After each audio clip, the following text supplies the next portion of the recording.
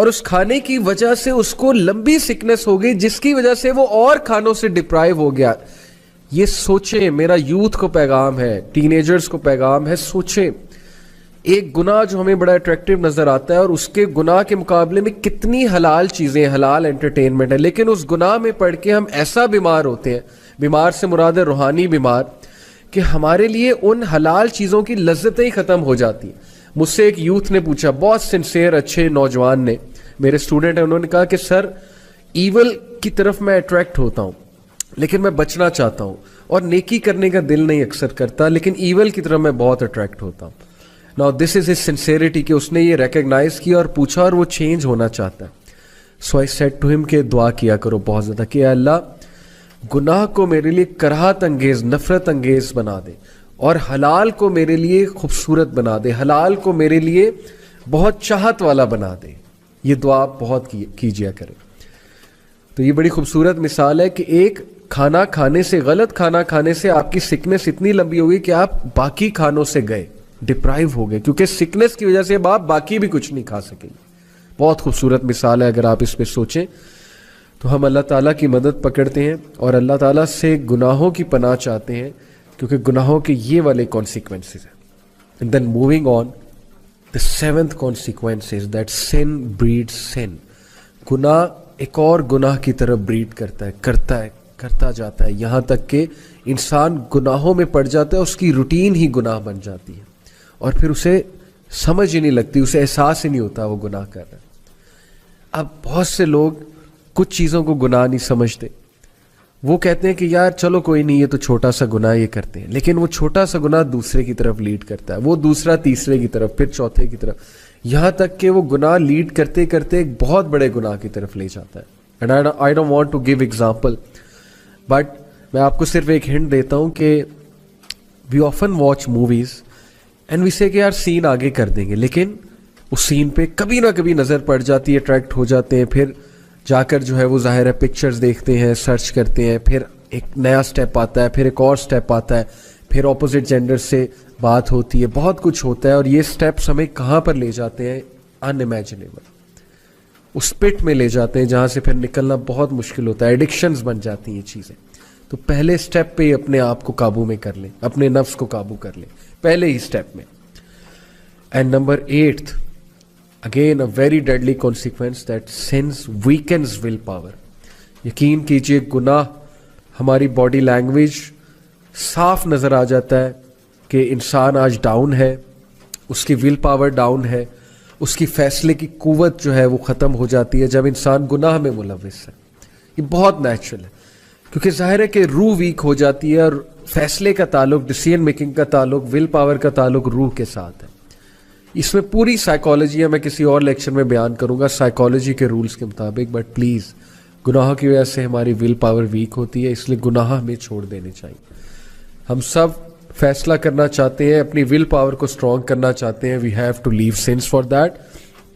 And number 9, that is the second last, is becoming ڈیسینسٹائزڈ.